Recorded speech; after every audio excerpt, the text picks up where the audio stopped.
सुना हुकूमत किसको कहते हैं? हजरत उमर गुजर रहे हैं, फजर की नमाज के बाद 2 गलियां रह गई हैं, आज पूरा नहीं हो सका आपका दौरा। एक छप्पर है छोटा सा, बूढ़ी अम्मा बैठी है, उमर फारूक गुजरने लगे, बूढ़ी को परेशान देखा, अम्मा जी इजाजत हो तो अंदर आ जाऊं?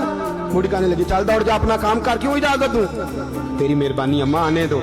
जा दौड़ जा, तेरी मेहरबानी अम्मा, गुजारिश है, चलो आ जाओ। अंदर आ गए उमर फारूक। अम्मा क्या परेशानी है, क्या बात? अम्मा कहने लगी खामद इंतकाल कर गया, औलाद अल्लाह ने दी कोई नहीं, मैं गरीब हूँ, 3 दिन से रोटी नहीं खाई, 25 दिनार का कर्जा चढ़ गया है, मुझे उमर फारूक से बड़ी शिकायत है। उसने मेरा हाल ही नहीं पूछा, कहने लगे शिकवा है, उमर आया ही नहीं।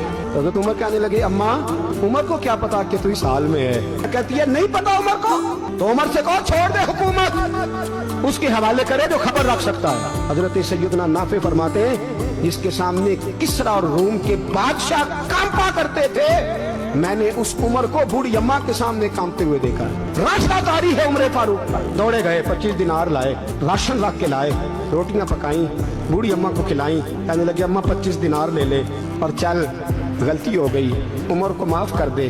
अम्मा बोली, बोल के कहने लगी मैं नहीं माफ करती, एक दफा कब्र में जा लेने दे, मेरे रसूल आएंगे तो मैं उमर की शिकायत करूं। अमीरुल मोमिनीन होके उमर फारूक अम्मा के कदमों में बैठ गए, कहने लगे अम्मा उमर कमजोर है, हुजूर का सामना नहीं कर सकता, तेरी मेहरबानी नबी पाक के सामने शिकायत ना करना। अम्मा कहने लगी चल मैं तेरी खातर माफ कर देती।